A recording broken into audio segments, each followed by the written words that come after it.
দুর্গাপুজোর বৈঠকে তৃণমূল কাউন্সিলর রীতা দত্তর চটি হাতে মারমুখী ভিডিও ভাইরাল হতে চর্চা শুরু হয়েছে।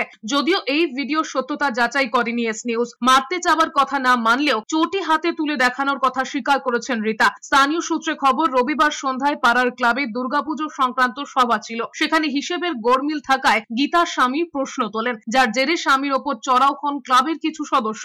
এরপরই জুতো হাতে মারমুখী হয়ে পড়ে রীতা। ক্লাব সম্পাদক শুভাশিস চন্দ্র ওরফে ভুটানের পাল্টা দাবি, প্রতি মাসেই হিসেব সংক্রান্ত সভা হয়, এদিন কোনো গরমিল হয়নি। রীতা ক্ষমতার অপব্যবহার করেছেন। ওই রাতেই দুপক্ষ থানার দ্বারস্থ হয়েছিল। পুলিশ জানিয়েছে ক্লাবের অভ্যন্তরীণ ব্যাপার, তারা নিজেরাই মিটিয়ে নেবেন বলে জানিয়েছেন। কোনো লিখিত অভিযোগ হয়নি। আমরা প্রথমত থানার দ্বারস্থ আমরা হইনি, রাস্তাটা ওরা দেখিয়েছে, আমরা সেই রাস্তায় হেঁটেছি। পাড়ার ব্যাপার, পাড়ার পুজোর ব্যাপার পাড়াতেই মেটানো উচিত। ওরা থানায় গেছে, তাহলে ওদের মধ্যে 2 নম্বরই আছে। ওরা 5 বছরের সরকারি অনুদান পেয়েছে, অডিট দেখা, কোনো ঝামেলা হবে না। ওরা অডিট দেখাচ্ছে না কেন? এত বছর ধরে এখানে পুজো চলছে, কোনোদিন এরম হয়নি।